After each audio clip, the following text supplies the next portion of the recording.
Hello friends, welcome to Preetha சமையல். இன்றைக்கி பிரீத்தா சமையலில் சேனக்கிழங்கு குர்குரே பார்க்க போகிறோங்க. இதற்கு தேவையான பொருட்கள்: சேனக்கிழங்கு 1/4 கிலோ எடுத்து இந்த மாதிரி நீட்டமாக சீவிட்டு இந்த மாதிரி நீட்டமாக கட் பண்ணி வச்சுக்கணும். ஒரு பவுல் எடுத்துக்கிறோம். அதில் 2 ஸ்பூன் அளவுக்கு கடலை மாவு ஆட் பண்ணிக்கிறோம். ஸ்பூன் அளவுக்கு அரிசி மாவு, கார்ன்ஃப்ளவர் 2 ஸ்பூன், 1 ஸ்பூன் அளவுக்கு தனி மிளகாய்த்தூள். உங்களுக்கு காரம் அதிகமாக வேணும், கொஞ்சம் அதிகமாக கூட ஆட் பண்ணிக்கலாம். 1/4 ஸ்பூன் அளவுக்கு மஞ்சள் தூள், 1 ஸ்பூன் அளவுக்கு இஞ்சி பூண்டு பேஸ்ட்,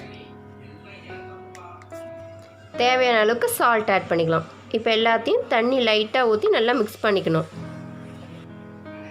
பாருங்கள், இந்த மாதிரி நல்லா மிக்ஸ் பண்ணிவிட்டு இப்போ ஆட் பண்ணிக்கலாம்.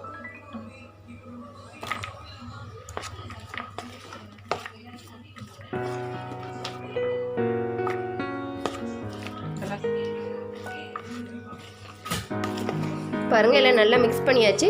இது 1/2 hour வந்து ஊறட்டு. நீங்கள் ஃப்ரிட்ஜில் கூட மூடி போட்டு மூடி வச்சுட்டு ஒரு 1/2 hour ஊற வச்சுட்டு ஃப்ரை பண்ணிக்கலாம். 1/2 hour ஆயிடுச்சு, நல்லா ஊறிடுச்சு. இப்போ எப்படி செய்யலான்னு வாங்க பார்க்கலாம். ஸ்டவ் பற்ற வச்சுக்கிறோம். தேவையான அளவுக்கு பொரிக்கிற அளவுக்கு ஆயில் ஊற்றிக்கிறோம். ஹீட் ஆனதும் இந்த சேனக்கிழங்கு எல்லாத்தையும் போடுறோம். 1/2 hour ஊற வச்ச சேனக்கிழங்கு.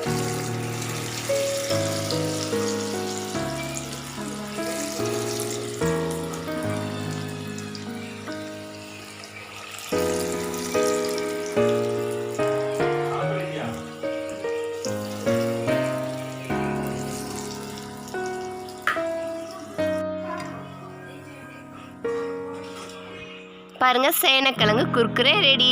நீங்களும் செஞ்சு பார்த்து எப்படி இருக்குன்னு எங்களுக்கு சொல்லுங்கள்.